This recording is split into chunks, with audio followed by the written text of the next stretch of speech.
Today we are going to take exercise 5.1. I think we already have finished up to 22. 23 से आज शुरू करेंगे.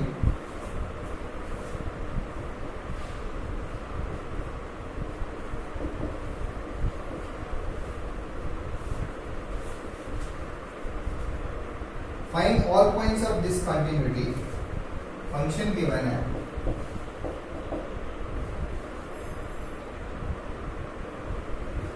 F of x equal to sin x by x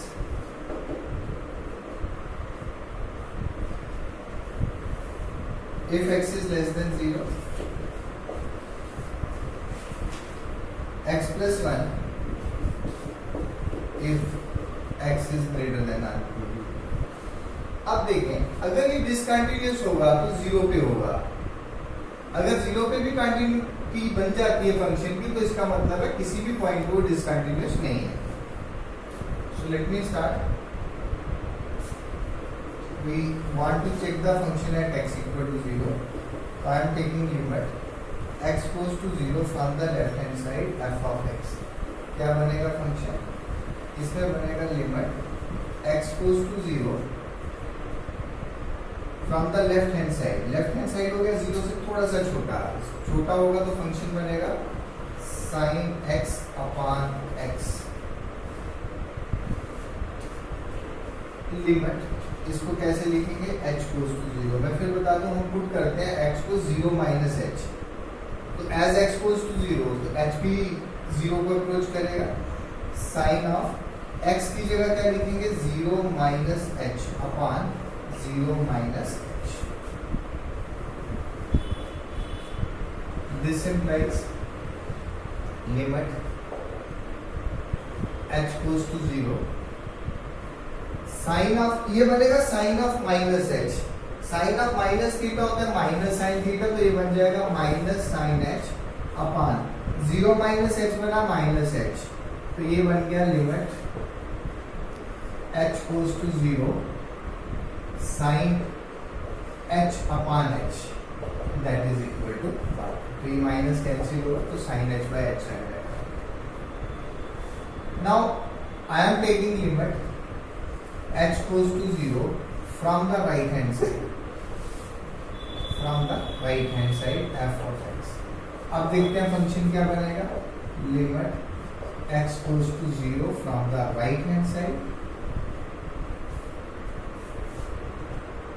greater than 0 है तो function बनता है x plus 1. इसको लिखेंगे limit h goes to 0. x की जगह आएगा 0 plus h प्लस 1. तो इसमें तो h को आप 0 पुट भी कर लेंगे तो कोई प्रॉब्लम नहीं है. तो ये टोटल बनेगा 1. सो लेफ्ट हैंड लिमिट और राइट हैंड लिमिट सेम है. अब f की वैल्यू निकालते हैं 0 पे.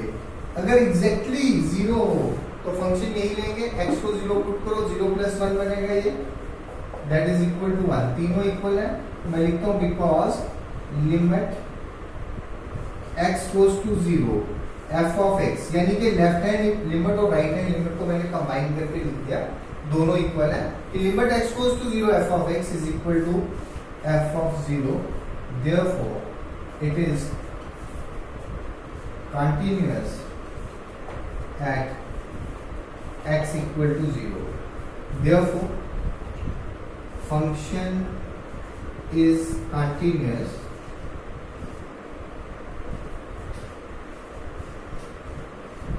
at every real point. At every real point. तो फंक्शन कंटिन्यूअस होगा हर real point. So let me move on to the next one.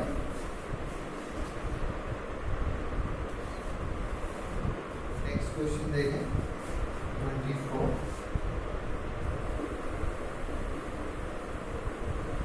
f of x is equal to x square sin 1 by x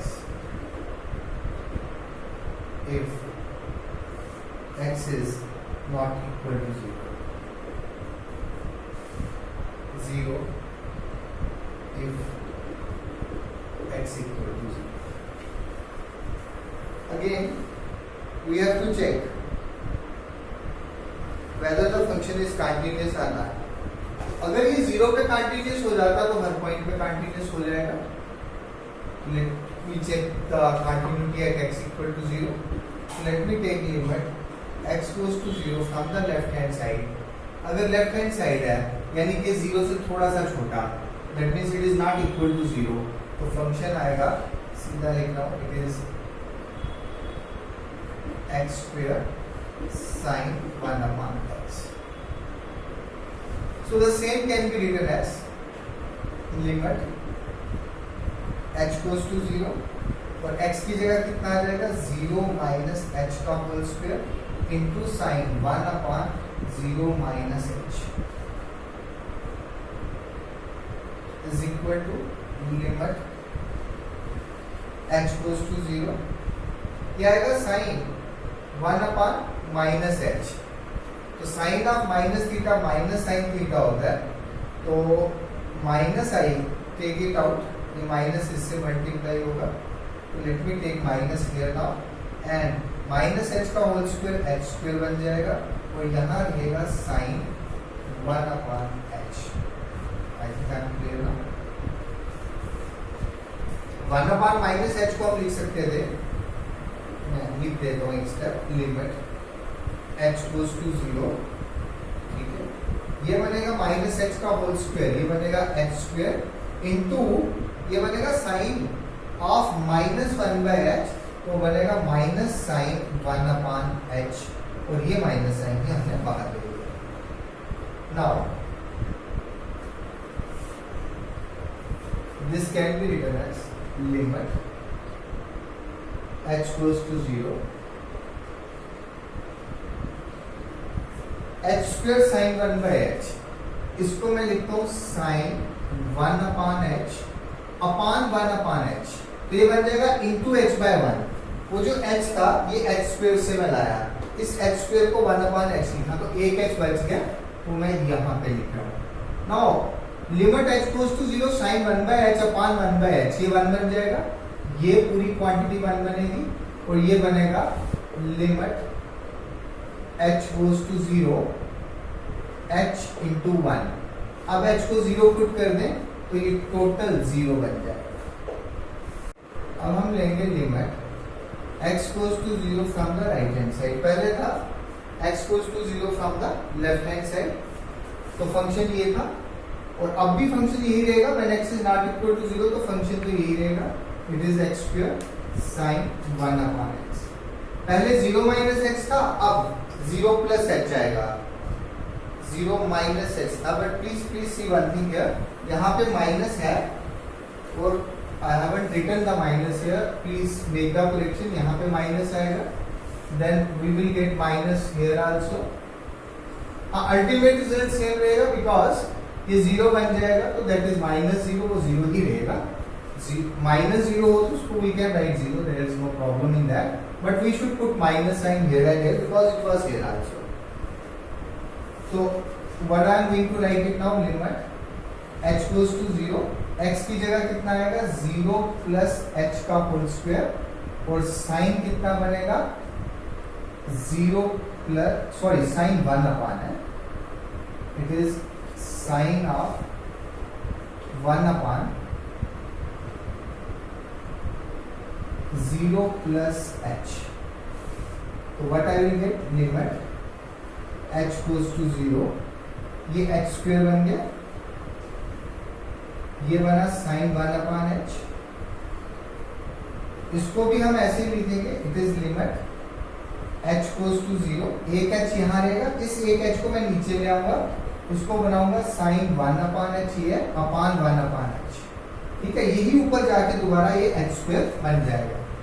तो again this quantity will be 1 and then if I put h equal to 0 तो ये 0 बन जाएगा, ठीक है.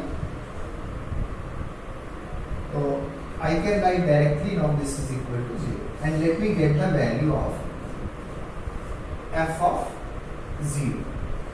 If it is exactly 0 then the value is given 0. So therefore because limit x goes to 0 f of x equal to f of 0. I think you can write the last line. Therefore, it is continuous. It is continuous at x equal to 0 and hence there is no point of discontinuity. So moving on to the next 25th question now. F of x is equal to sin x minus cos x if x is not 0, minus 1 if x equal to 0. Examine the continuity of the function. The question remains same. Again, let's check the continuity at x equal to 0. I will write limit x goes to 0 from the left hand side f of x. क्या function है ये? Limit x goes to 0 from the left hand side. So when x is less than 0, that means it is not equal to 0. The function remains sin x minus cos x. And now h goes to 0. Where x is 0 minus h, I will get sin of 0 minus h minus cos of 0 minus h. h goes to 0. Sin of ये बनेगा sin of minus h which is minus sin h, और ये बनेगा cos of minus h which is cos h, पर यहाँ minus है तो ये minus cos h आएगा. Let's put up the value. Let's put up h equal to 0. तो ये बन जाएगा sin 0. Sin 0 is 0 minus cos 0. So what I will get? It is 0. If I put h equal to 0, sin 0 बनेगा which is 0. Cos 0 1 होता है तो ये 0 minus 1 आ जाएगा which is minus 1. So I will write limit. No need to write even limit. आप खुद ही कर लेते हैं. Minus sin 0 degree minus cos 0 degree is equal to 0 minus 1 which is minus 1. Let's take now limit x goes to 0 from the right hand side. Function will remain same. Sin x minus cos x is equal to limit h goes to 0. Sin of 0 plus h. Sin of 0 plus h minus cos of 0 plus h. x की जगह 0 plus h आ जाएगा. It is limit h goes to 0. It will be sin h minus cos h. So let's put h equal to 0. Sin 0 0 हो गया, minus cos 0 1 हो गया. So it is equal to 0 minus 1 which is minus 1. Let me check the value at 0 now. If x equal to 0, the value is exactly minus 1. तो same आ गया because limit x goes to 0 f of x equal to f of 0. Therefore function is continuous at x equal to 0 and hence there is no point of discontinuity.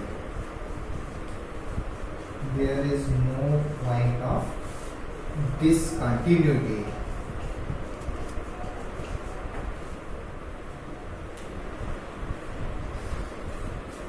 Question 26 to 29 का question है. Find the value of k so that the function is continuous at the indicated point.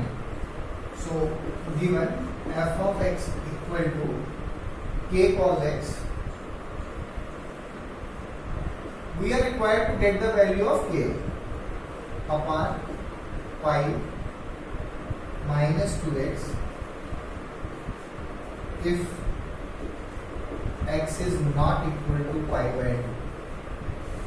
3 if x equal to pi by 2. At x equal to pi by 2, so we are given the function is continuous at x equal to pi by 2. तो ये हमें given है, हमें k की value निकालनी है. अगर continuous है तो left hand limit right hand limit की इक्वल होगी और फंक्शन पाई बाय 2 पे सेम वैल्यू देगा. तो लिमिट ले लेते हैं x गोस टू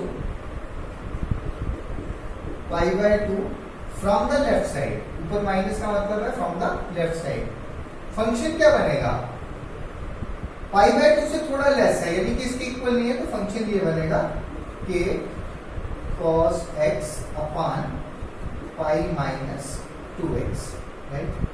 और अब x को पुट करेंगे पाई बाय 2 माइनस h, तो यहां आएगा limit h goes to 0 k cos x की जगह कितना आ जाएगा pi by 2 minus h, pi by 2 से थोड़ा सा कम वैल्यू अपॉन पाई को पाई ही लिखेंगे minus 2 pi by 2 minus h, ये बनेगा। This is equal to limit h goes to 0 k cos pi by 2 minus h, cos 90 minus theta, ये बनेगा साइन थीटा, तो इसको लिखेंगे sine h upon pi minus, यहां देखें ये बनेगा, इसको लिख लेते हैं pi minus 2 into pi by 2, तो माइनस पाई रहेंगे, minus 2 into minus h plus 2h आ गया। लिमिट h गोज टू 0, ये कैंसिल होगा, k sign h upon 2h, ये k बाय 2 कांस्टेंट है, बाहर ले लेते हैं लिमिट के, लिमिट h गोज टू 0, हमारे पास बचा साइन h अपॉन h, ये value limit h goes to 0 sine h by h 1 होगी, तो टोटल बनेगा k by 2 into 1 which is k by 2। अब मुझे ये वैल्यू डायरेक्ट दी है पाई बाय 2 पे 3, और मुझे पता है left hand limit right hand limit और f of pi by 2 same आएगा, तो मैं राइट हैंड लिमिट नहीं लूंगा, ठीक है, मुझे दोबारा से प्रोसेस करना पड़ेगा। अब मैं सीधा लिखता हूँ f of pi by 2 equal to 3, कोई राइट हैंड लिमिट लेना चाहता है वो भी ले सकता है, but that will also be equal to k by 2, और अगर कोई कांस्टेंट आता है तो हम उसको इक्वेट कर सकते हैं। तो मैंने ऐसा क्यों लिखा, क्योंकि फंक्शन कंटिन्यूअस दिया है पाई बाय 2 पे, तो अब मैं लिखूंगा because function is continuous at x equal to pi by 2, therefore ये k बाय 2 किसके इक्वल आना चाहिए 3k, and this implies k equal to 6, तो k की हमें वैल्यू निकालनी थी, जो हमने निकाली that is equal to 6। So that was the answer for this question. So let me move on to the next part.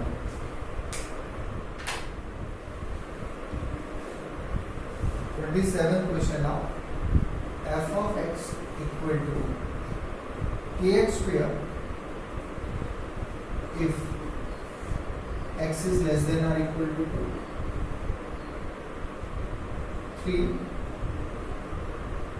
if x is greater than 2. तो हमें गिवन है at x equal to 2 the function is continuous, तो मैं लिखता हूँ limit x goes to 2 from the left hand side f of x, वो क्या बनेगा limit x goes to 2 from the left hand side, it is kx square, x अगर 2 से छोटा है तो that is the function is kx square. तो यहाँ पे मैं लिख सकता हूँ this implies limit x को डालेंगे 2 minus h, as x approaches to 2 h approaches to 0, h approaches to 0, k की जगह k, x की जगह कितना आ जाएगा 2 minus h पूरे का स्क्वायर, और ये बन जाएगा let me put h equal to 0, कोई इंडिटरमिनेट फॉर्म नहीं बनती है, तो ये बन जाएगा 4k 4।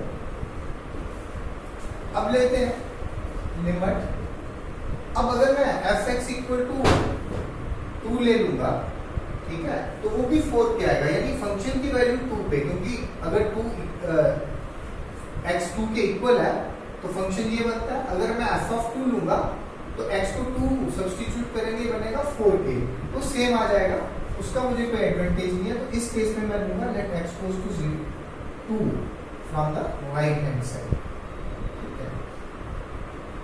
f ऑफ x, तो ये फंक्शन सीधा 3 बनता है, मैं लिखता हूँ because function is continuous at x equal to 2, therefore left hand limit should be equal to right hand limit. What does this implies? 4k equal to 3, therefore k equal to 3/4 is the answer for this question. Question 28 now. Fx equal to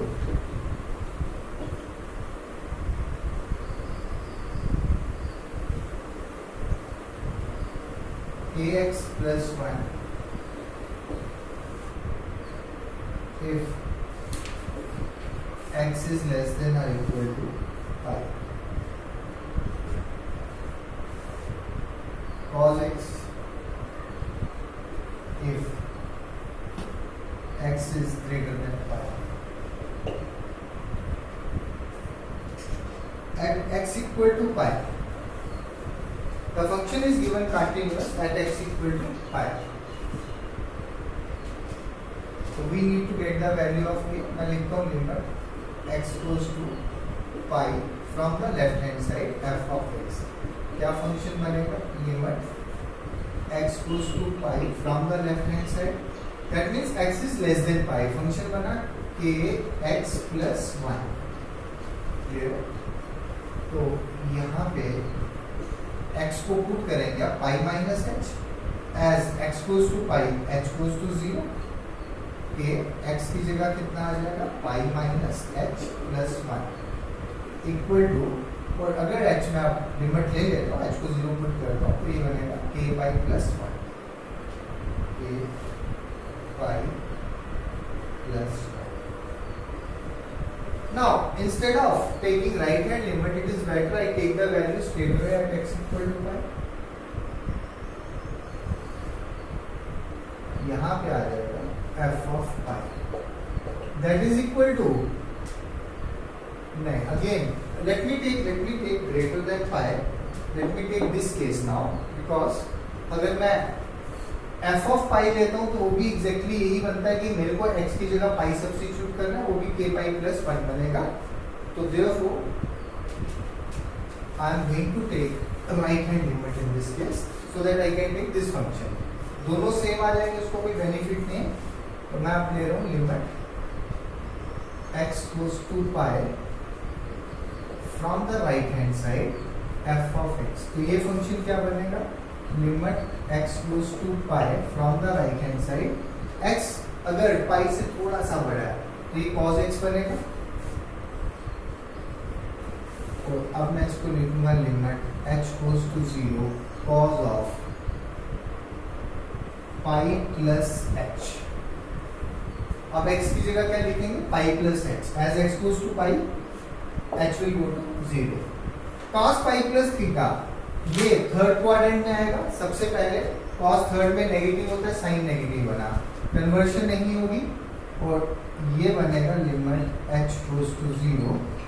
cos pi plus है, पाई है तो conversion नहीं होगी, cos का cos रहेगा लेकिन minus cos h आएगा because it will lie in the third quadrant. तो it will be minus limit h goes to 0 cos of h. Now what's the value of cos h? Cos h, if I put h equal to 0, it will become cos 0 and cos 0 is 1. तो ये total बनेगा minus 1. Because function is continuous at x equal to pi, therefore left hand और right hand limit same आ जाएगा. Therefore left hand limit equal to right hand limit, and this implies k pi plus 1 equal to minus 1. So k pi will become minus 2 and k will become minus 2 upon pi. That's the answer for this question. Let me move on to the next one.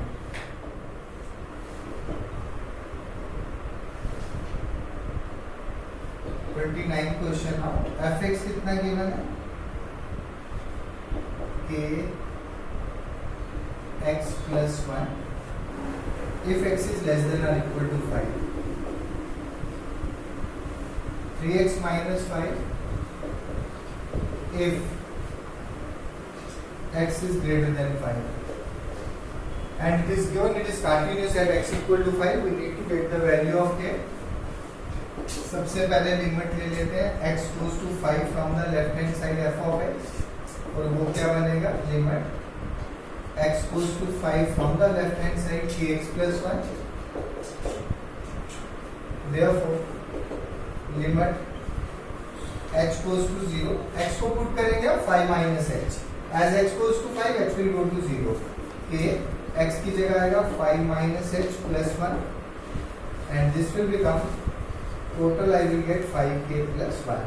h को 0 replace कर दें तो ये बनेगा 5k plus 1. Now let's see whether we should take the right hand limit. Yes, we should take the right hand limit because if I will take f of 5 तो वो भी यही बनेगा 5k plus 1. Better to take now limit x goes to 5 from the right hand side f of x. Let's say this time what the function becomes, limit x goes to 5 from the right hand side. तो अगर x की value 5 से बड़ी है, x is greater than 5, 3x minus 5 आएगा function. This will become limit h goes to 0. x की जगह अब क्या बनेगा, 5 plus h minus 5. h को 0 पुट कर तो 15 minus 5 आ जाएगा, टोटल 10 बनेगा. Because function is continuous at x equal to 5, therefore left hand limit should be equal to right hand limit.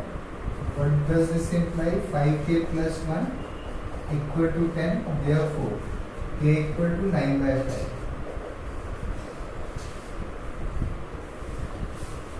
So that's the final answer.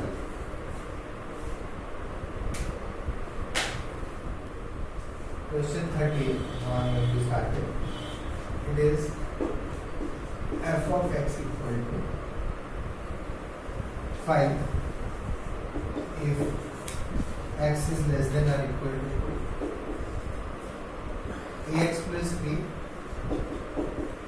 if 2 is less than x is less than 10,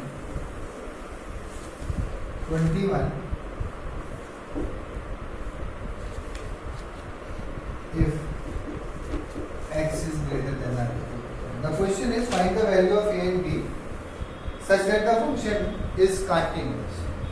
हमें ये function continuous है, हमें a और b की value find करनी है. अगर ये कंटिन्यूअस है तो कंटिन्यूअस 2 पे भी होगा, 10 पे भी होगा. We are given it is continuous at every point. Simply लिखा function is continuous. That means it is continuous at every point. That means it is continuous at 2 as well as at 10. तो पहले हम 2 पे check करेंगे, देखते हैं क्या result आता है. So x goes to 2 from the left hand side f of x. अगर 2 से थोड़ी सी छोटी वैल्यू है तो it is directly given 5. So that is the advantage. Now limit. Suppose I get the value of f of 2, वो भी सीधा 5 आएगी, उसका हमें कोई बेनिफिट नहीं है, उससे कुछ नहीं मिलेगा. So let me take x goes to 2 from the right hand side f of x and this is equal to function क्या बनेगा, limit x goes to 2 from the right hand side x 2 से बड़ा, 2 is less than x means x is greater than 2. The function will become ax plus b. So this is equal to limit h goes to 0 a x की जगह कितना आ जाएगा, 2 plus h plus b. Is the point here? This is equal to h को 0 put ही कर दें तो बनेगा 2a plus b. तो ये टोटल आएगा 2a plus b. Because function is continuous, therefore left hand limit should be equal to right hand limit and this implies 2a plus b equal to 5 and let's say it's equation number 1. अब आएंगे हम 10 पे. Limit x goes to 10 from the left hand side. क्या function है? x is less than 10, it is ax plus b, और इसको लिख सकते हैं limit h goes to 0 a. अब 10 की जगह x की जगह क्या लिखा जाएगा? 10 minus h plus b, और ये कितना बनेगा? h को हमने 0 पुट कर देना है यहाँ पे, तो ये 10a plus b बनेगा.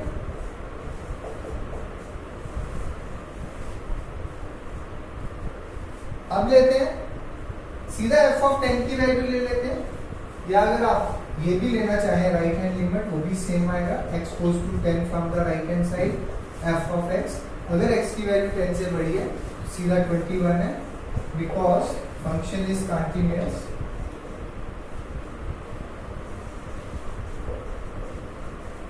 Therefore, left hand limit equal to right hand limit, and this implies 10a plus b equal to 21.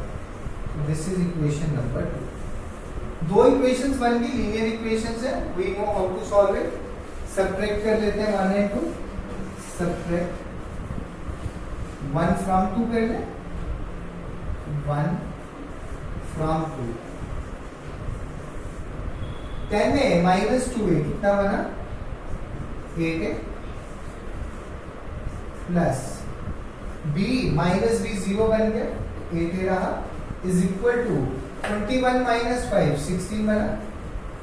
ठीक है, तो I am erasing this part.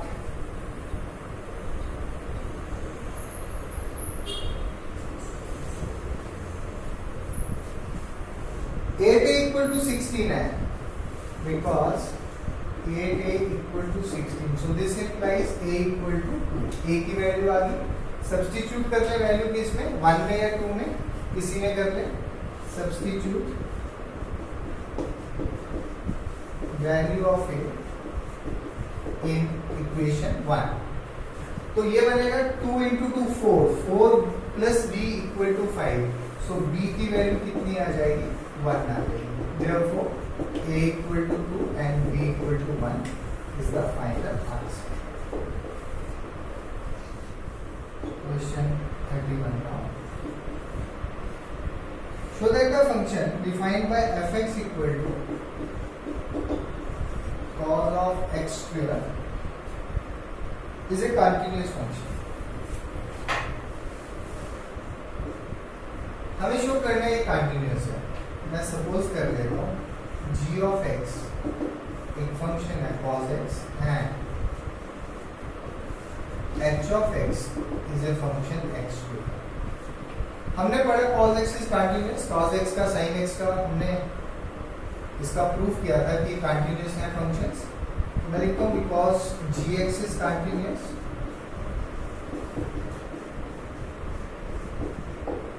and h of x being a polynomial function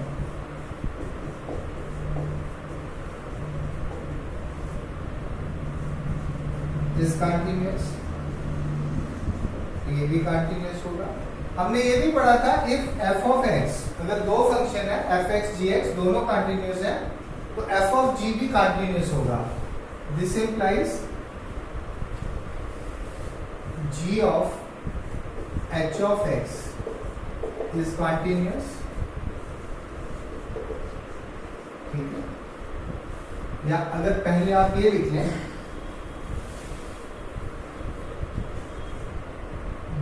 g of h is continuous और next step पे लिख लें g of h of x is continuous. तो ये भी हमने पढ़ा था.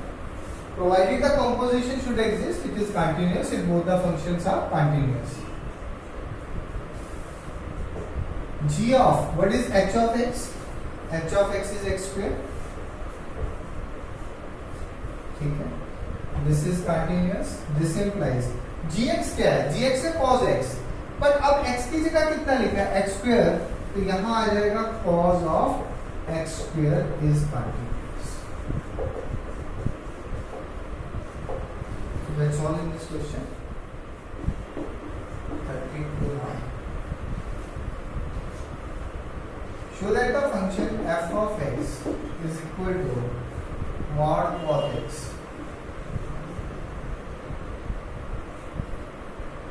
is continuous. ये शो करना दिस इज कंटिन्यूस. लेट कर लेते हैं g of x is equal to cos x and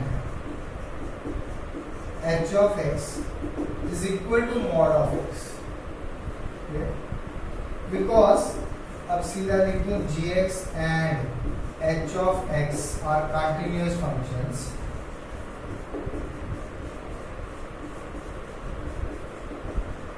Therefore, देखिए g of h of x भी कंटिन्यूस होगा, h of g of x भी कंटिन्यूस होगा. अब हमें कौन सी कंडीशन चाहिए? हमें चाहिए mod of cos x. mod of cos x चाहिए, तो let me write it h of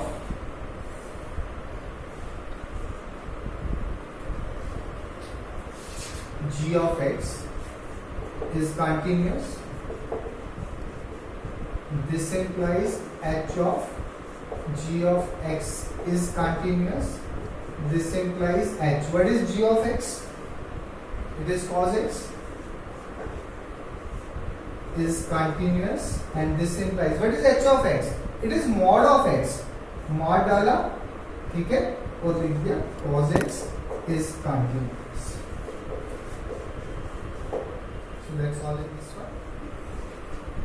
33rd question now. Examine that. Prove that examine sine of mod x is a continuous function.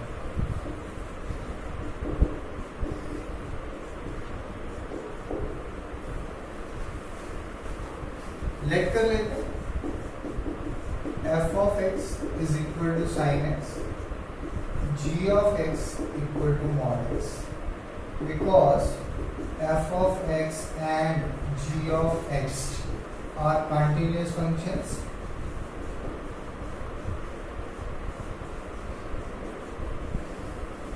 Therefore, fog is also continuous.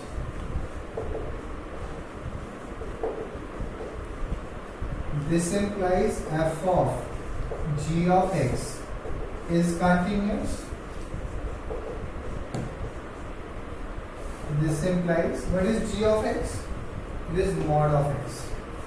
f को यहीं लिखें और इसकी जगह आएगा mod of x. g of x को मैंने यहाँ पे लिख दिया is continuous. This implies what is f of x? f(x) is sin x. लेकिन अब x की जगह कितना है? mod x. तो ये बन जाएगा sin of mod x is continuous, and hence this is proved. 34th, the last question of this exercise. f of x given है mod x minus mod x plus 1. Find all the points of discontinuity. लेट कर लेते हैं g of x is equal to mod x, h of x equal to mod x plus 1. ये दोनों functions continuous है, ठीक है, because gx and hx are continuous functions.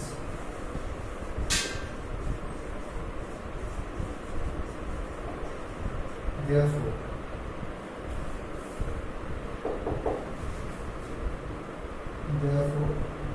gx minus h of x is also continuous. What does this implies? gx कितना? mod x minus hx कितना? is continuous. ठीक है, mod x का ग्राफ देख लें कैसा बनेगा. ये है जी mod x का graph, it is continuous. mod of x plus 1 का ग्राफ कैसा बनेगा? Suppose this is x-axis, this is y-axis. Okay, here this was x-axis. Now, mod of x plus 1 का ग्राफ माइनस 1 पे 0 होगा, ये माइनस 1 है, यहाँ से यहाँ से. So both the graphs are continuous and gx and hx both are continuous functions. So this was all about continuity. So next we will start with the differential.